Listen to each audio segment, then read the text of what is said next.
let's do the arm first. You have first the forearm, and you can see that one the best from the front. And above that, you have the bicep. That's about right there. This is your bicep. And behind the bicep, actually on the other side, is the tricep.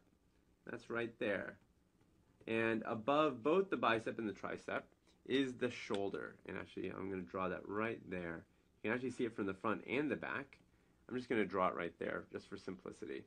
So those are the four arm muscles. And now let's just jump down to the leg and put in the quads. This is your quadricep.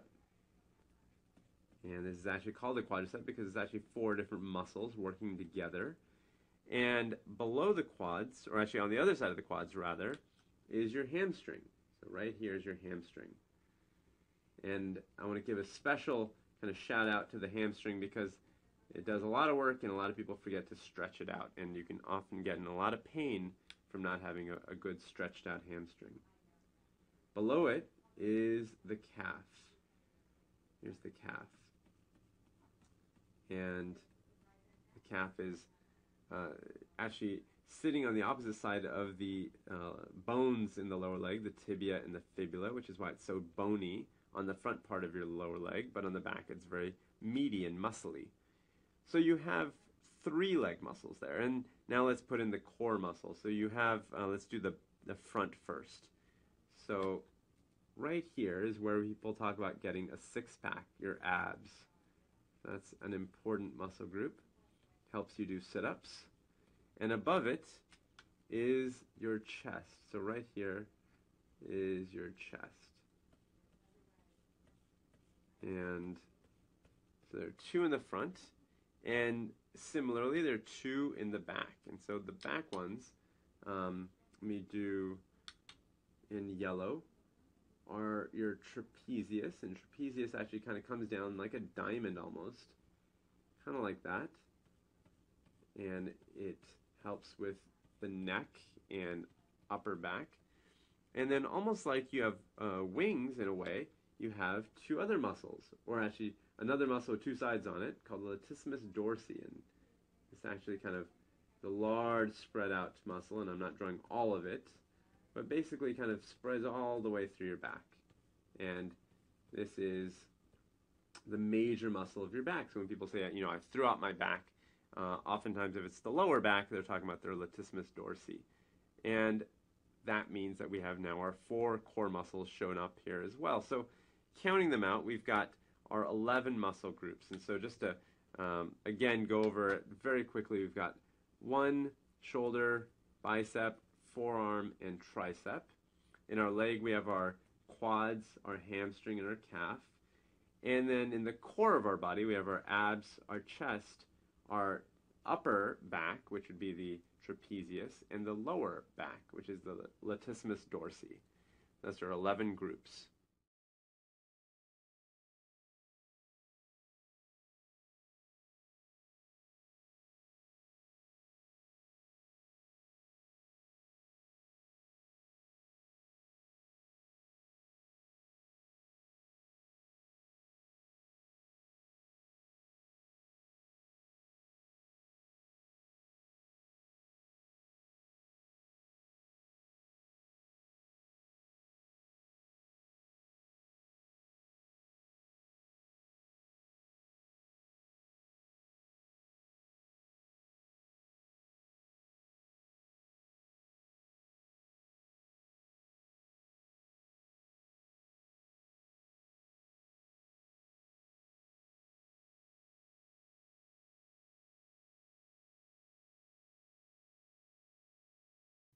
The regular or parallel squat is a great exercise for lower body strength and can be used to develop strength, definition, and muscle size in the legs.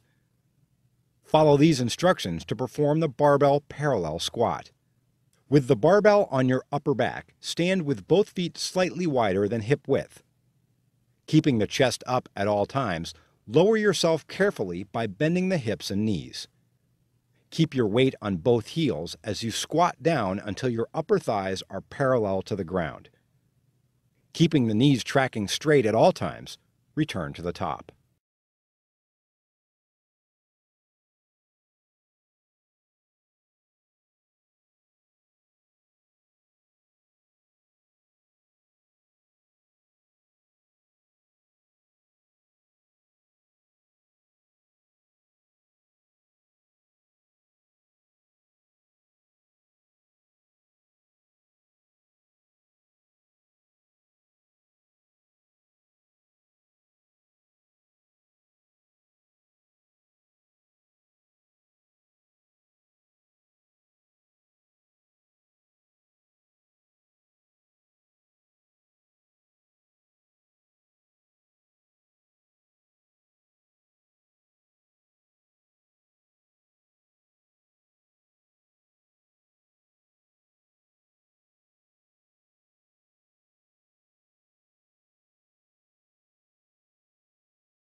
The dumbbell press works the pectoralis major and is an alternative to the barbell bench press. Follow these instructions to perform the dumbbell bench press. Lying on a bench with your feet firmly on the ground, hold the dumbbells directly over your chest, arms straight. Keep your chest up at all times and allow the lower back to maintain a natural arch. Lower the dumbbells to the sides until they are level with the top of the chest. Then press them back up to straight arms, preventing them from touching at the top.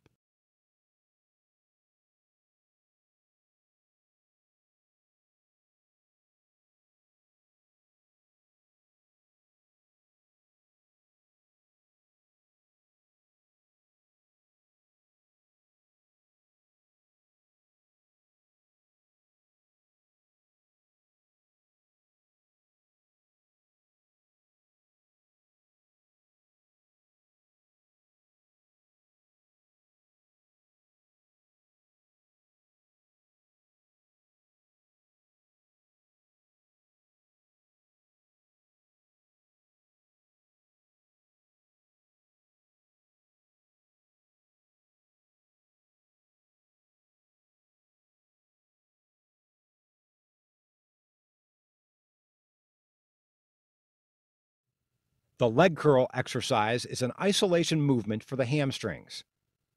Follow these instructions to perform the leg curl lying machine. Lie on your stomach so that the leg pad rests over the lower part of your calves. Holding on to the handles for bracing, bend your knees to pull the rest pad toward your back. Once your legs are fully bent, squeeze the back of your thighs. Return slowly to the start position.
Narrow grip lat pull-downs strengthen the lats, rhomboids, trapezius, posterior delts, and biceps.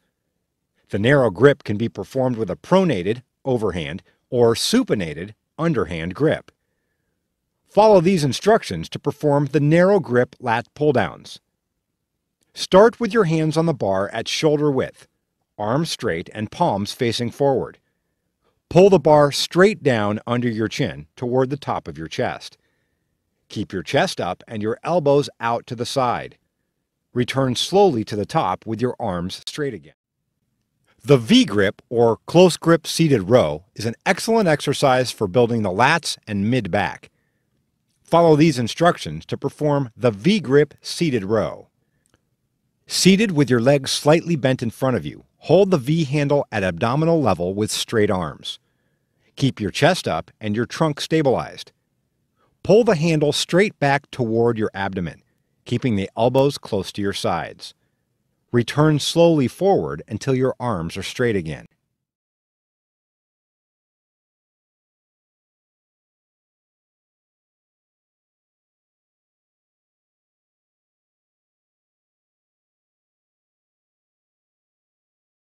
The alternating seated curl with supination is perfect for concentrating on the biceps. Follow these instructions to perform the alternating supinating curl seated. Seated on the bench with your torso stabilized, hold the dumbbells like hammers down at your sides. Keep your chest up and your elbows braced at your sides at all times. Starting with one arm, pull the dumbbell up while turning your palm upward. Then lower it. Repeat with the other side. Cable curls performed with an EZ bar attachment strengthen the biceps and wrist flexors. Follow these instructions to perform the cable EZ bar biceps curl. Standing with your body stabilized, hold the EZ bar with your